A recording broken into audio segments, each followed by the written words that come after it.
மோகன்லாலோட duet படம் ராகினி நந்த்வானி. இயக்குனர் விஜய் இயக்கத்துல விஜய் நடிச்ச படம் தலைவா. விஜய் அமலா பால் ஜோடி சேர்ந்த இந்த படத்துல இன்னொரு நாயகியா மும்பை நடிகை ராகினி நந்த்வானியும் நடிச்சிருந்தாங்க.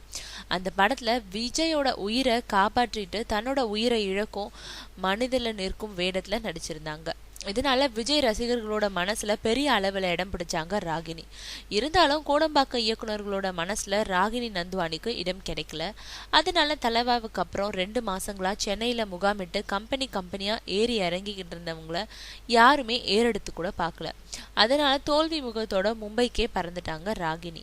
ஆனா அதுக்கப்புறம் மலையாள படங்கள்ல நடிக்க தொடர்ந்து கல்லெறிஞ்சிட்டு வந்த ராகினி நந்த்வானிக்கு இப்போ மோகன்லால் நடிக்கும் பெருச்சாலின்ற படத்துல நாயகி வேஷம் கிடைச்சிருக்கு.